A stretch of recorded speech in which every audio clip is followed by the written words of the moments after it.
Okay, thank you. Good morning, everyone. Thank you all for joining our chant class here. Today we are broadcasting from Way Mountain Temple.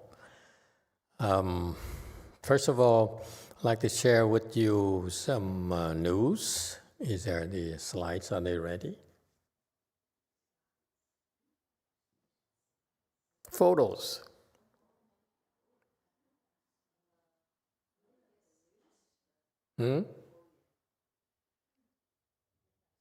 Don't have them?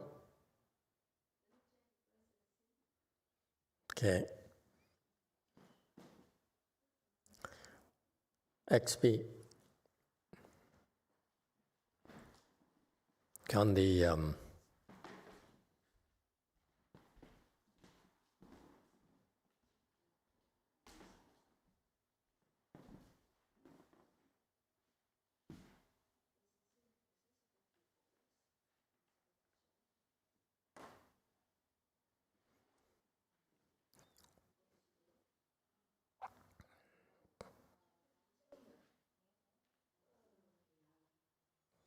I apologize. New personnel, so they're still learning the ropes.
Anyone has any questions? Comments?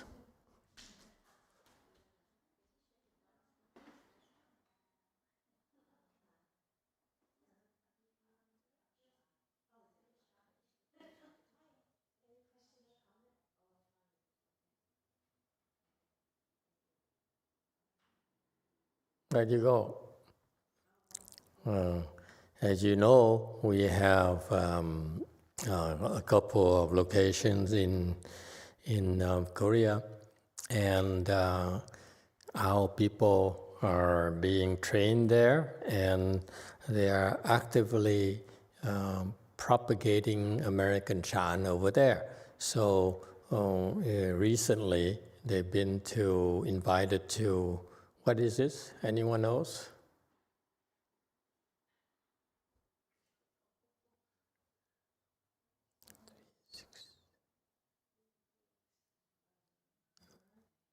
This is I believe, a research R&D group from Samsung over there. And so they invited us over to teach them chant. They actually are very open-minded as a company. Their human resources department is very, very enlightened, if you will. They encourage their engineers and their staff to look for meditation practices.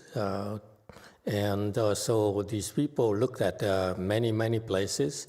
And so we were invited over, and actually we were very surprised by the interest. There's so many people interested. And what's different, thank you. What's different is that many of them are very, very interested in meditation, because maybe it's part of the Korean culture, the Asian culture, where we value meditation. We understand the advantages and benefits of meditation. And so there were a lot of interest, and they practiced very rigorously.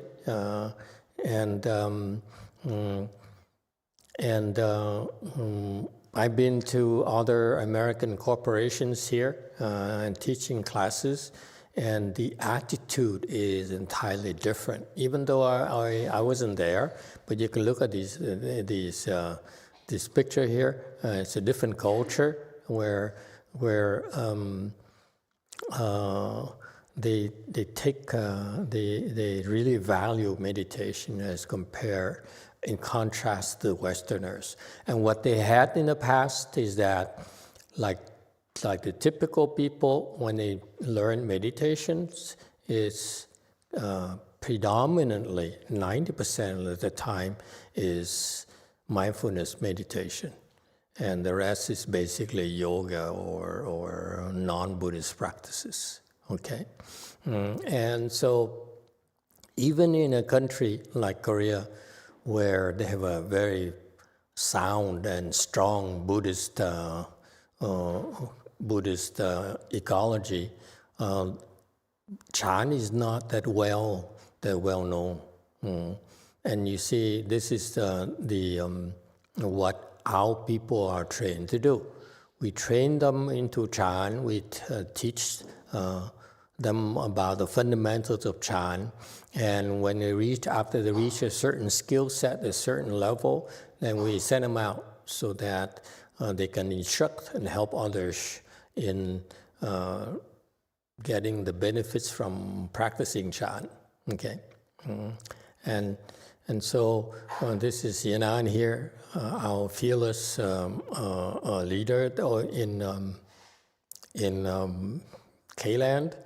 And this is XF, who hopefully will begin joining us soon here in the U.S. Okay, and so our theme here is we're trying to help people understand that they should be practicing Chan for a healthier mind and body.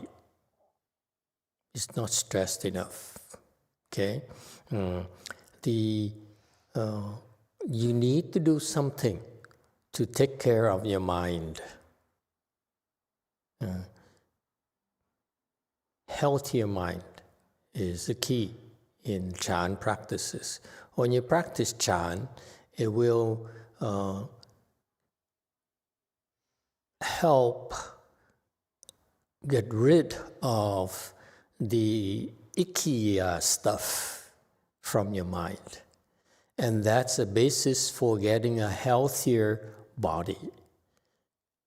Conversely speaking, what most people don't realize is that their bodies are sick is because their minds are not healthy.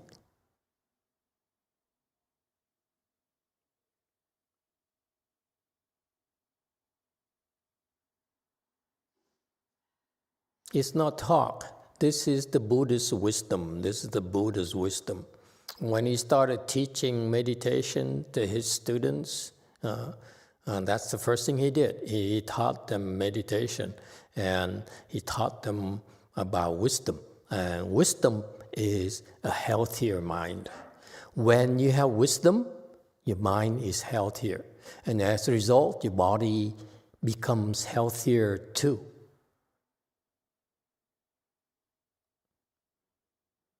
Outside of Buddhism, they work on the body first, and hopefully the mind becomes healthier, and they don't realize that your health, your sanity, your health, and your quality of life depends on a healthier mind, not externals. Externals are only secondary. Okay? And that's a message I want to relate to you. Especially you, Sanghas and the lay people here in the temple helping us, who have been very instrumental in our work in spreading and sharing Chan and Buddhism. This is what we do. Our people, especially the Sanghas, are dedicated to help others. And the process of helping others is to help themselves first. You must be able to have, you must have a healthy mind. You must have a healthier body before you can help others, before you can understand how to do it. Okay? It's very concrete for us. For me personally, I'm not impressed by words. I'm only impressed by results. You can talk all you want. I listen to you politely, but ultimately, I'm very American. I ask, what is it you've done with your meditation? And so I'm very proud of the fact that we have this culture here at our temples where we believe in being useful to society. Unlike the traditional Asian Buddhism where they're expected to be revered and worshipped and taken care of, we don't have such luxury. We are independent. We don't have any support. We're not affiliated with anyone. Okay, I've been offered to be affiliated 3 times already. Okay, and 3 different associations. They're pretty big, much bigger than we are, much better established, much better funded.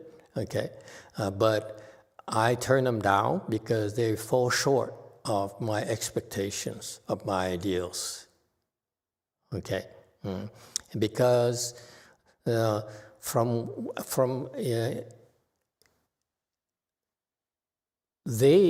different from us because we are different from them. In the sense that we earn our way. For every day, I ask myself, what have I done to deserve the support and your help? Okay, it's every day for me. Have I done enough? Can I do better? Okay, and that's what I want you, monks and nuns, to realize that there is a certain standard here for us, where we, in doing that, we improve our quality of life. Our quality of life improves because we are a better service to society, not just sitting here and expecting to be served and to be comfortable and to be happy. Okay? Any questions about that? So I put up with you. I put up with your stupidity. I put up with your selfishness, because the longer you stick around, the more it rubs off you, and your mind becomes healthier. Okay? Yes, 2 in the back. Thank you, Master. Apologies if this is a basic question, but I was wondering in Chan if there are specific things you're supposed to focus on mentally when you meditate. I'm familiar with the technique of focusing on the breath, and when something arises like thinking, just repeating thinking, thinking, thinking, and just observing that as it passes. But I'm wondering if there's some techniques that are specific to Chan as far as what goes on inside when you meditate. Okay, thank you for asking. You're new with us, so we welcome your questions. Please feel free to ask questions. Whatever bothers you, whatever you're curious about, feel free, okay? And that's part of these people's training as well, okay? They're learning from your perspective as well. They've been through the initial stages, like for newcomers.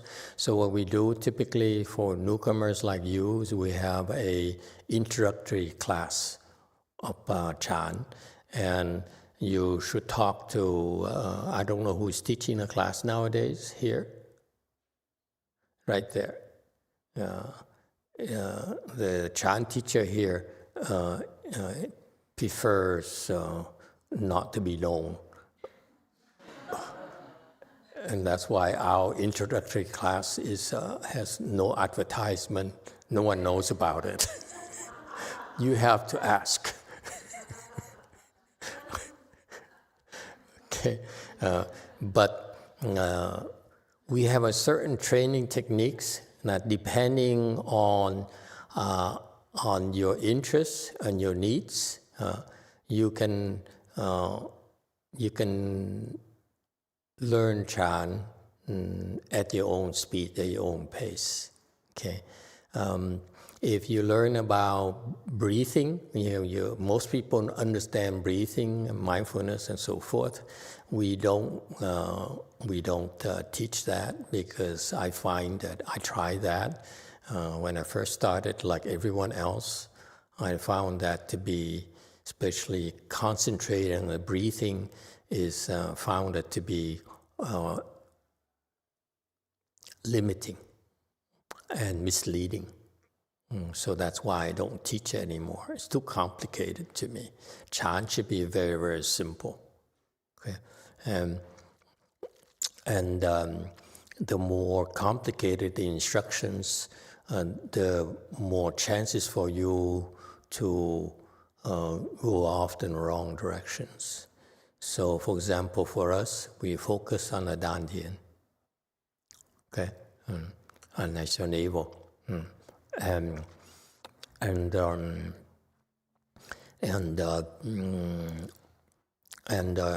sit in full lotus. Okay, and those are very simple processes, and but they're challenging. The practice of Chan is that we ask you to do something that's difficult for you. Okay, that you can't do. Fundamentally, it's a challenge for you.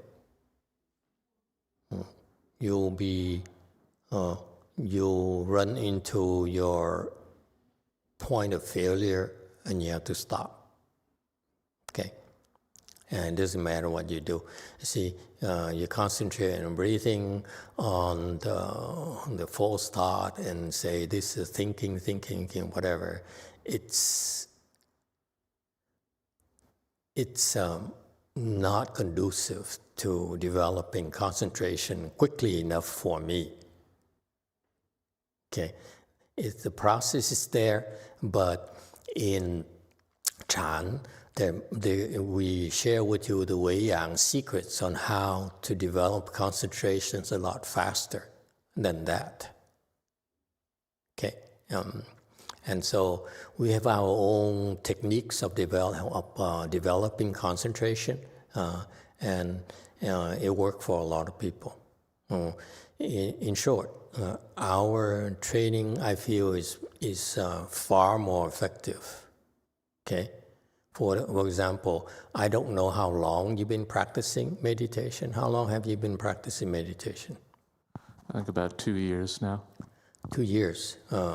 If you were to practice Chan for 2 years, following our recommendations, our training techniques, you should be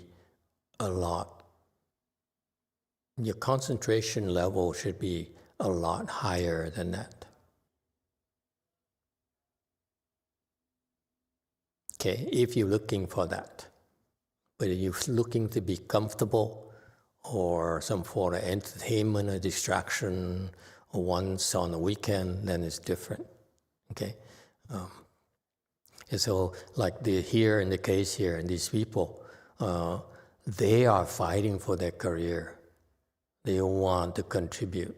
It's very tough in K-land. You need to produce. Okay, it's a very competitive environment. Since at a very early age, you need to work very hard, study very hard when they're young.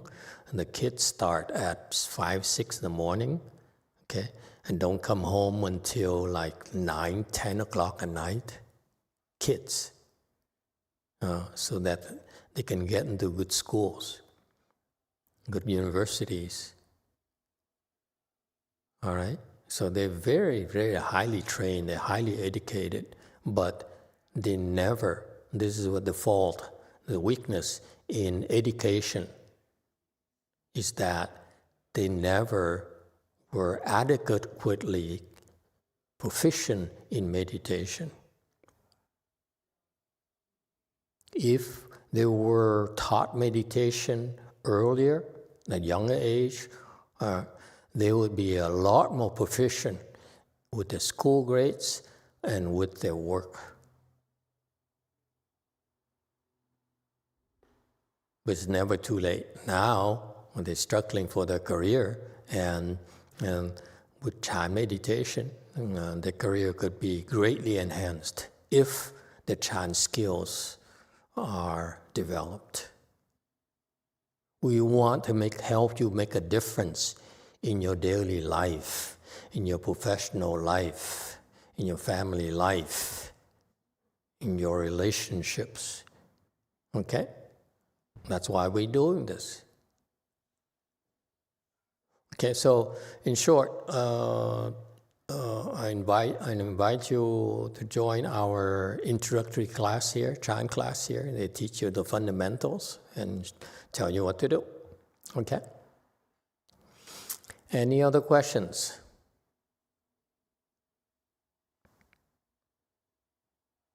Okay. Then let's go into the song Enlightenment. Song Enlightenment here is a work from a famous Chinese Chan master, Master YongHua. He's highly revered in Chinese Chan culture. That's why we're studying this. American Chan is very new, but we have the advantage of having a wealth of great teachers from a Chinese tradition. We are adapting it to our times and our cultures. Okay, and what's important here? Why is it revered? I'm beginning to understand more and more as we investigate it together. What's interesting about a song Enlightenment is that it's the first time that an enlightened Chan master, at the time, these Chan masters were certified, meaning that there were Chan patriarchs in China, well-known Chan patriarchs, revered and recognized, who certified their students to be qualified to be Chan teachers. Okay, and so this YongHua master here, Master Chan Master YongHua, practiced meditation on his own, and then he heard of the sixth patriarch, Great Master Huineng, and so he went there to seek certification, and Master Huineng certified him, okay, as having reached enlightenment. So he came back to his house, to his village, and to teach Chan and compose his song Enlightenment. Why is it revered? Because it's the first time that someone, a Chan master in China, explained the state of enlightenment. Why is it pertinent to us as well? This refers to who we really are. Enlightenment is you. It's not no one else. It's not a Chinese person or someone else. Enlightenment is what you really are inherently underneath all the icky stuff of your mind right now. You are endowed with this enlightenment, your enlightened wisdom. And it's because of your wandering in the wheel of reincarnation, lifetime after lifetime, we've been picking up bad habits. For example, kids. When you look at kids, they're the minds are like a white sheet of paper. And you see, as they get older and they will go to school, they learn things, the sheet of paper becomes darker and becomes defiled. It's no longer pure. The same thing with our minds. Our enlightened minds is like a sheet of paper. And as we wander in the various lifetimes, we accrue all these defilements. And that's why we are no longer able to wield our wisdom. And so Chan, that the Buddha taught, is the process of us purifying our minds so that we can go back to the state of enlightenment. This is our true mind. Okay? And Master YongHua, when he described is that you can be enlightened through the Chan practice like me, okay? Yeah. Like many other people before you, many other Chinese before you, many other Americans before you here as well. And when you experience this state of wisdom, which you inherently are endowed with, this is what you'll be able to see. And you see the great advantages. And so that's why the Sound Enlightenment was so revered by the Chinese who practice Chan. So we have a chance to go through it now. And so we're using these works from the Chinese to add more depth to our understanding about meditation and give you a glimpse of your true potential.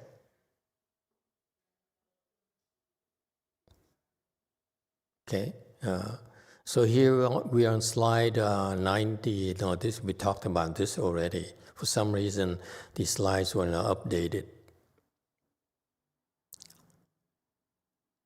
Okay, I think we're down up to slide 99. Okay, so he just talked about briefly talked about the enlightenment of the Buddhas. So all Buddhas they have perfected enlightenment. Okay, and this is our true state of mind, not just the Buddhas. Okay, enlightenment is a state of mind that we all share. Okay, and so that's why right now we're confused, but with your spiritual development, you reach this level of enlightenment, and a great enlightenment in Buddhism we call it, Chan we call it, where there is, first of all, let's say there are three types of enlightenment, okay? The enlightenment of what the Westerners talk about is really not enlightenment in Buddhism at all, okay? Because it's confusion. Confused people who think they're enlightened. Okay, they don't know better, that's why it's okay. And then next level for our Chan practice is small enlightenment, where you are able to rise above all suffering. Where all your sufferings end. It's no more suffering. If you're unhappy right now, it's because you still have an ego. The ego, your ego, is the true source and the sole source of your suffering, of your unhappiness. Don't blame it on your boyfriend. Don't blame it on your husband. Don't blame it on your wife. You're unhappy, it's because of your ego. That's Buddhist wisdom. Okay? And so the first level of Chan practice, the goal of this Chan here, and many of them have reached already, because we've been doing this for a long time. Year 19 now, going on year 19, okay? If you practice Chan, is very, very, very powerful way for you to empty your ego, empty the self. And when that happens, you're free of all sufferings. If that's an incentive enough for you, that is, if any of you feel you're suffering, then we should be practicing Chan, because with the Chan practice, our students have reached a level of no suffering. And don't be confused about the concept of no suffering.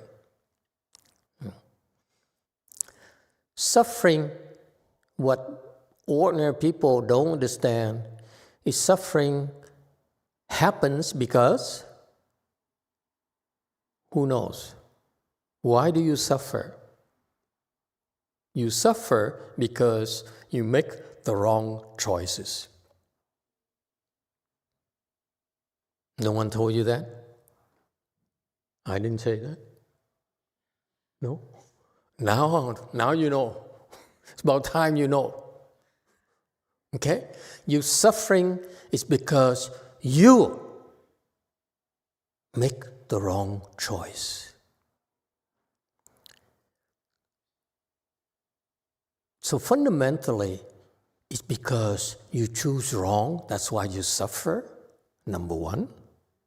And if you have small experience, small enlightenment, you can choose not to suffer. That's why suffering ends. So for example, someone who's poor, like us, okay? Even though we live in poverty supposedly, because we beggars in our profession, we beggars, okay? So beggars are supposed to be poor, okay? And that's how you get to the level of small enlightenment a lot quicker, because as you shed things, you get there a lot quicker, okay? That's why it's a different kind of lifestyle as opposed to yours. Yours is hoarding, ours is shedding. That's why we are a lot faster than you. Okay, and so you out in your regular life, you choose wrong. That's why you choose to hoard and you indulge yourself, and when you commit offenses or you create sins, whatever other people want to call it, okay? And because of that, you undergo the retributions, okay? Because you're confused, so you choose wrong, you make the wrong choices, okay? And that's why in order to undo that, you have to learn to stop making the wrong choices, okay? So that you can get to a level of no self. Is that clear? There's a methodology behind it. If you make the wrong choices, okay, how do you know? Because you're suffering. Something bothers you. Anyone? It's because you make the wrong choices. The Buddhists call it, you have attachments. I call it, attachments arise from making the wrong choices. See that? The Buddhist teaching, it says, you suffer because you have attachments. I'm explaining it to you more proactively. Okay? You choose wrong. That's why you suffer. Okay? You're not supposed to stick your finger, bring your finger near the flame, but you choose to put your finger near the flame. That's why it hurts. It's your fault. It's not the flame's fault. Okay? Fundamentally, that's the process. So instead of blaming others for your suffering and our discomfort, we learn to endure through the Chan training, okay? So that process, that training there will bring us to the state where we can choose right. Okay? And that's the state of selflessness. That's developed through Chan practice. And so when you reach a level of small enlightenment there, you will be able to choose properly. You can choose to suffer, or you can choose not to suffer. You're suffering because there's an ego that says, I don't like this. I hate this. Okay? That's why you suffer.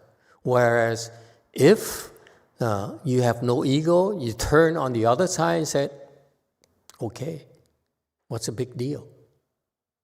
Then your suffering vanishes instantaneously. Okay? And that is not talk. It's not like, okay, so I can.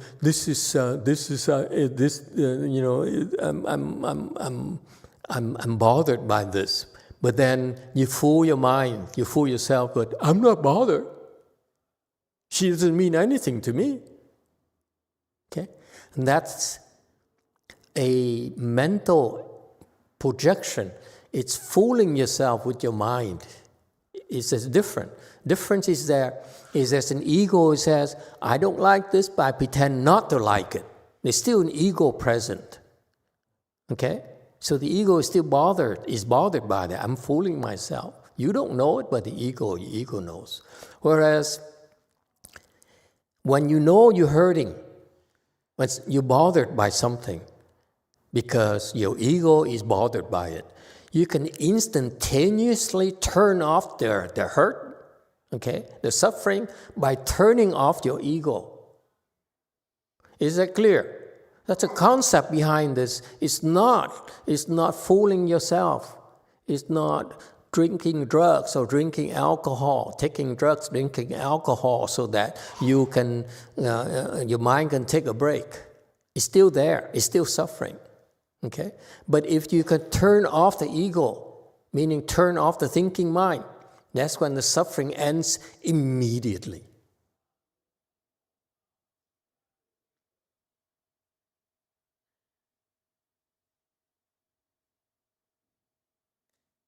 Any questions about this? So Chan is that training right there. Very concrete. That is very precise. We confuse, you start confused, and you receive the Chan training until you reach a level where your ego disappears. Now, you're no longer bothered by externals when you choose to. You can live your normal life, but when you need to produce, when you need to create, when you need to be happy, you can choose not to be bothered by externals anymore. Is that clear? Right now, you have no choice. Right now, if it's too hot out there, it bothers you. Yes? Right now, if someone praises you, you feel, oh, I like this. When someone scolds you, you're unhappy. You see? Because you are influenced by externals. Your ego is influenced by externals. Whereas when you practice Chan, when someone insults you, yes, you're offended. Who isn't? Who likes to be insulted? Raise your hand. I'm teaching you the fundamentals of Chan here. Someone insults you, of course, we are afflicted. Yes? No one likes it, unless you're dead already, or deaf. Okay? Of course, we don't like it. But we can choose to say, I choose not to be unhappy for being insulted. So you enter samadhi, the samadhi of no self that you'll be trained to develop, and poof, no suffering. All suffering ceases.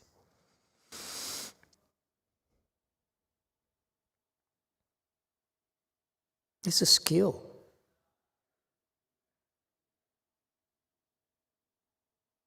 That you can all develop. That's why in Buddhism we call that you put an end to all suffering. It is true, but not the way it sounds. It's like when I read, I said, wow, I've been depressed my entire life. Huh? So depressed. I'm a severe bipolar. I still am. What's so funny about it?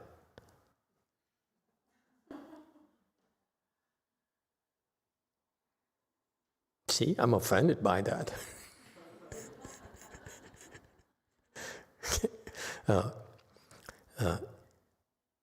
You can rise above it and not be bothered anymore when you enter samadhi. You're free. And actually, when you enter the samadhi of no self, it feels so good.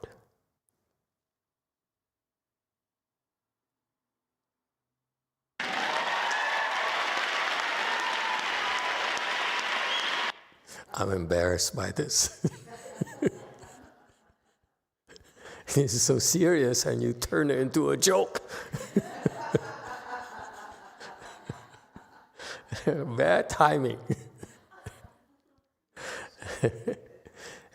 Okay, so that's why that's a small enlightenment. Because the important thing here is that you can separate yourself from externals so that you're not influenced by the outside world anymore. Okay? By emptying yourself, entering the samadhi that empties itself. All right? That's when your head is very clear. It's free from judgment, it's free from suffering. It's no longer bothered. This is very important to us as teachers because then you can be taught. Until then, whatever we tell you, it's being twisted, it's being permutated, it's in so many ways that's just so difficult to deal with it. That's why our first goal in teaching you Chan is bring you to the big enlightenment. This big enlightenment here has to go through this process of eliminating the self, turning off the ego, so that when you turn off the ego, we give you instructions, it's easy for you to go from here to up here. When you're confused down here, for us to tell you how to get here, you don't get it. Is that clear? That's why step by step. It has to go through, for you confuse people, you have to go through first dhyana, second dhyana. The more concentration you have, the less distracted you are when give you instructions. When you get to the self, this is when, there's no self state, this is when it can give you real instructions. Below that, these are expedients.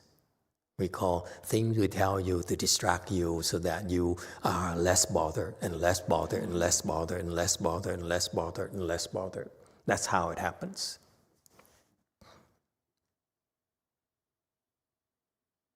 Okay? So from no ego to big enlightenment, okay? This is real wisdom, big enlightenment. This is small wisdom. Small wisdom in the sense that you can only clear your head, okay? But you cannot clear her head, his head. You cannot learn how to help others. You have to be up there before you can learn to help others. Here, you can only learn to help yourself. So from zero to no self, you only learn to help yourself. Once you have no self, okay? When you reach a level of no self, okay, no one can tell you what to do. You don't need anyone to tell you what to do. Right now, someone has to tell a lot of people who to vote, what to believe, okay, how to live their lives. When you get to know self, you know how to live. You can choose a good life for yourself. Okay? Am I making sense to you? It's very precise in Buddhism. When you from zero to no self, okay, along the way, okay, at a very low level, people have to tell you what to do, what to believe. Is that clear? There are a lot of people, teachers out there who take advantage of people, not teachers, but politicians and so forth. They take advantage of the people who need to be told what to do. Okay? That's life.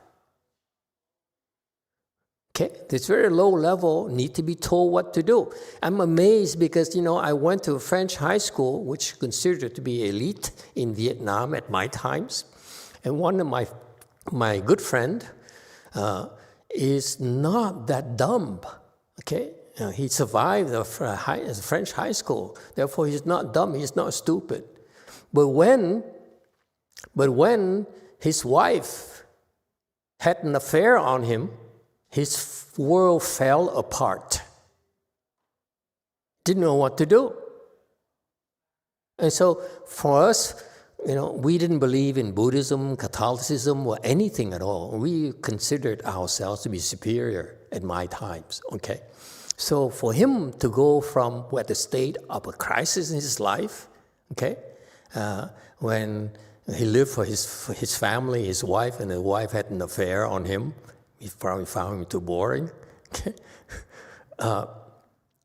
He didn't know what to do, so he turned to a pastor.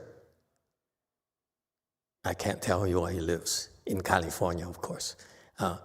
And when I saw him again, meanwhile, I became a monk. I came back, I saw him, paid him a visit, and I realized now everything he does is because his pastor tells him so. You have to believe in God because you sin, therefore God punish you, or whatever. I couldn't believe it. Okay, so everything he does now has to be what God tells him to, or what the pastor tells him to.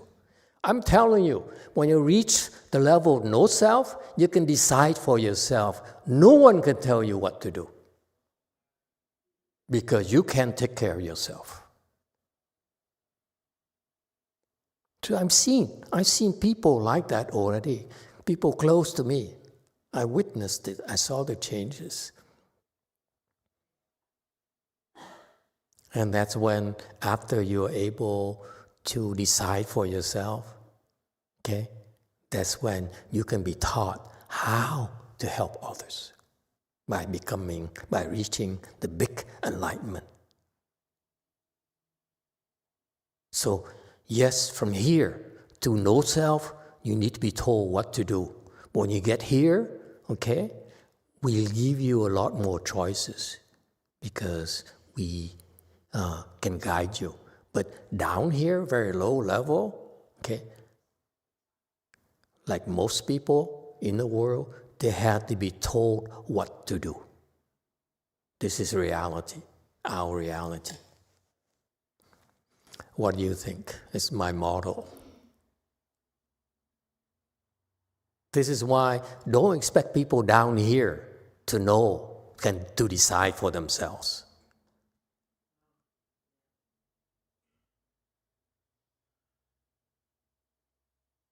And that's why there are plenty of people who prey upon this group.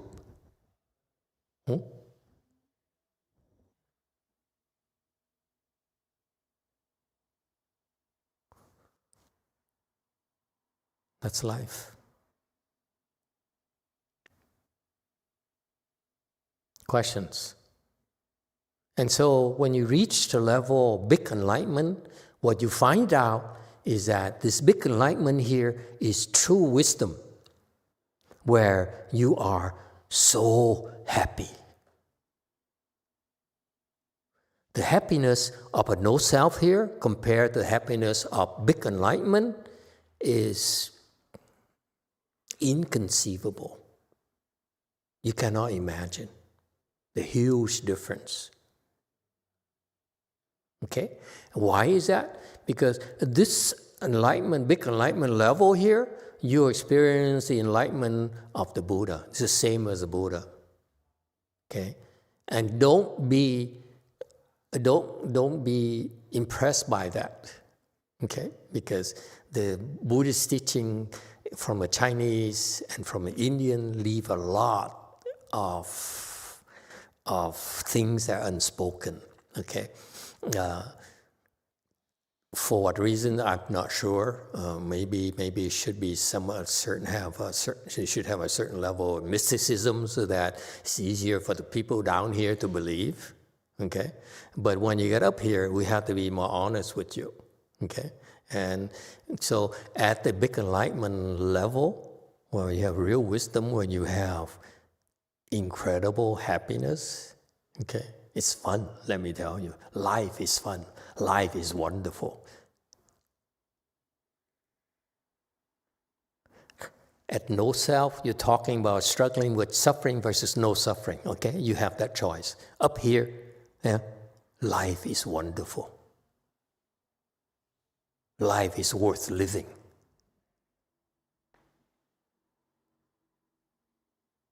Okay? Because you again have a choice to experience the wisdom. You have glimpses, you have slices of wisdoms of the Buddha. Okay? And that's why life is wonderful. Buddha has perfected this enlightenment. These people, the bodhisattvas, have not perfected the enlightenment yet. That's why at times they can be down, they can get confused. Okay? But it's temporary. All right? That's why this work here, the Song Enlightenment, is very, very insightful. He says here that whatever he described so far until slide 99 are all true. Has been certified by people who were wiser than him. Okay, for Buddhism, this particular Chinese Chan master, I believe, is 7th crown Bodhisattva, which is not that high for us. Okay, 7th crown is 3/4, if you will.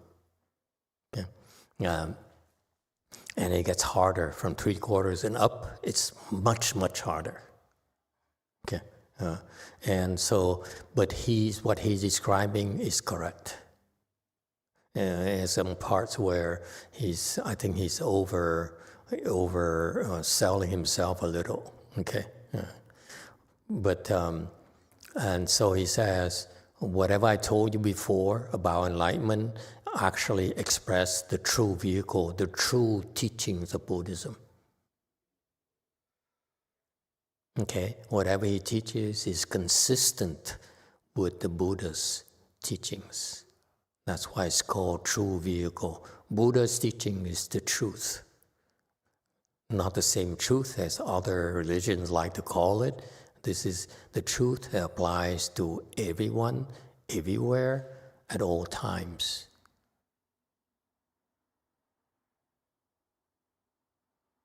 All right? And that's what we are, the true vehicle. And to me, and slide 100 here, when he says the true vehicle, to me is a little bit bombastic because his level is not high enough to be able to say he only sees, let's say, 3/4 of a true vehicle. Okay, from a Western perspective, if you only see 3/4, should be talking about 3/4 of what you can see. Don't talk about 100% of what of the thing when you cannot see the other 25%. Okay, I would laugh at that personally. If he were talking to me, he was sitting here, I was in the audience, I said, so you've seen the 25% of the vehicle? My master, for example, my Chinese master is totally different. He says, when I teach you, the Buddhism I teach you, Mahayana I teach you, or Dharma I teach you, okay, it's half of the Buddhas. He doesn't say, I'm talking about the 100% Chan teaching. I'm only teaching you half of what the Buddha can teach you. That is wisdom. Okay? For him, at his level, to say the true vehicle to me is an oversell.